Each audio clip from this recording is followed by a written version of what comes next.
Here at Planet Ant, and I think the greater artistic community in this region, and probably beyond, there's a lot of unique challenges because not only do we face very segmented creative communities by way of artistic discipline, but layered on top of that is a very segmented local community as far as different genders, different orientations, different everything. I mean, everyone in this community historically kind of sticks to their discipline with people like that. So not only are we trying to get communities to overlap, but we're trying to get the segments within each community to overlap. You can't just throw one LGBT specific show on your stage and say that you're an ally here or that you're a home for that community. We are very much trying to get people involved in those specific communities, people who are members of those communities, to have a home at an administrative level within this organization. Our theatrical season for 1920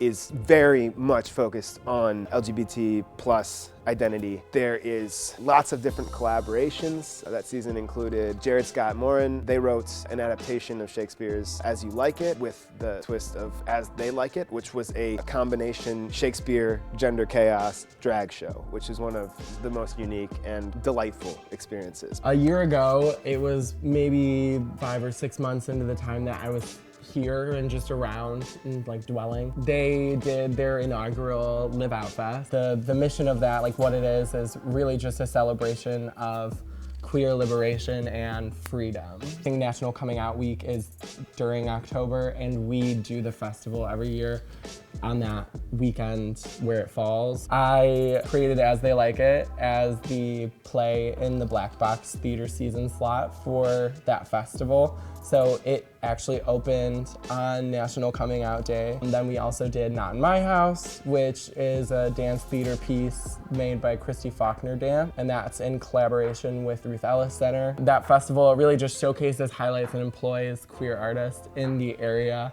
So we had queer dance, we had queer theater, we had a drag show that I curated, and I called it the Drag Marathon because it was 16 drag performers. It was really fabulous because it just showed like the mix of drag in the area, which is sort of underrepresented at the moment because there's always been queer people of color here that are drag performers. They're just not really paid attention to as much, at least by like the younger crowd of people that are watching drag right now in the city. So I wanted to really incorporate that and showcase that here. I think that the way that this organization works is it makes you want to be involved. So just hanging out here for a couple months, it's like, oh, I want to start doing stuff here. Like I want to take it to the next level. Got reached out to about working on theater for them and things like that. And it's actually been really important to me. It's just like being here inspires me to make more work, and knowing that I have a stage available that I can do it on that isn't going to like give me a hard time about it either. They're just so respectful and ready to just uplift you in whatever you're doing. Almost even more so if it's like engaging people in the community that don't get engaged or don't get to be employed. That show alone was a full queer ensemble, which I don't think happens often. We really set out to give people stages, to give people a place to do a rehearsal, to give people a place to record something or to film a short that they're working on.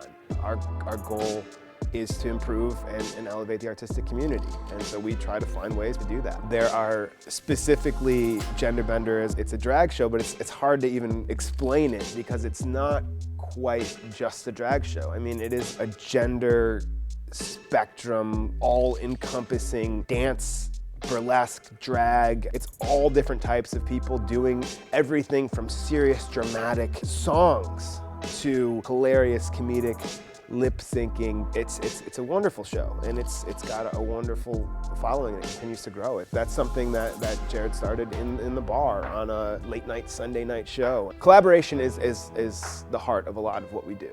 We genuinely care about people who have something to say and no voice, giving them that place. Basically, I was working with a group of all queer people, and one of the actors in the ensemble, Pat Roche, came to me the night before we announced HIT, which is Trans Initiatives in Theater. We basically, they came to me and they were like, we deserve a network and we deserve sort of a community to empower each other and hopefully empower all the theaters in the area to not only use trans or queer people as in something for exploitation, or to say like, I'm gonna tell a story about queerness, but then be like reaching for queer people because you don't have them inside of your community. That's sort of a problem in itself. We took an inspiration from Black and Brown theater, that is network community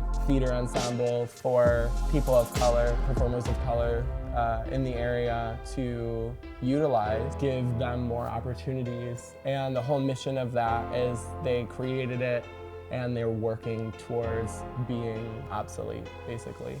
So it's like creating a solution to a problem that ends up working and engaging so much that you know that it solves the problem and then you don't have to deal with it anymore, which is what trans initiatives in theater would be.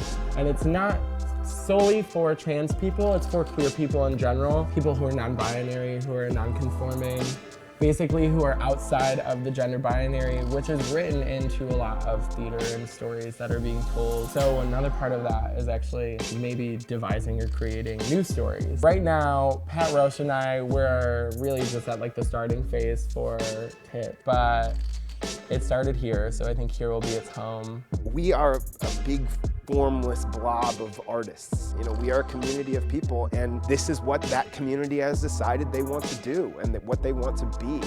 I think to be here, to have that visibility, to have that family around you, because everyone here is really like a family in the way that they support each other. It's been vital and will continue to be vital. There's just things that I want to do in the Detroit artistic community, and I think that working here is the next step in making those things happen. I love this place and everyone in it. It's just a group of hardworking people that just want to help anyone have avenues and access and share that with the world. If somebody shows up here and they want to meet somebody to collaborate with, they will. If they want to get on a stage, they can. I mean, that's the group that decide what we do.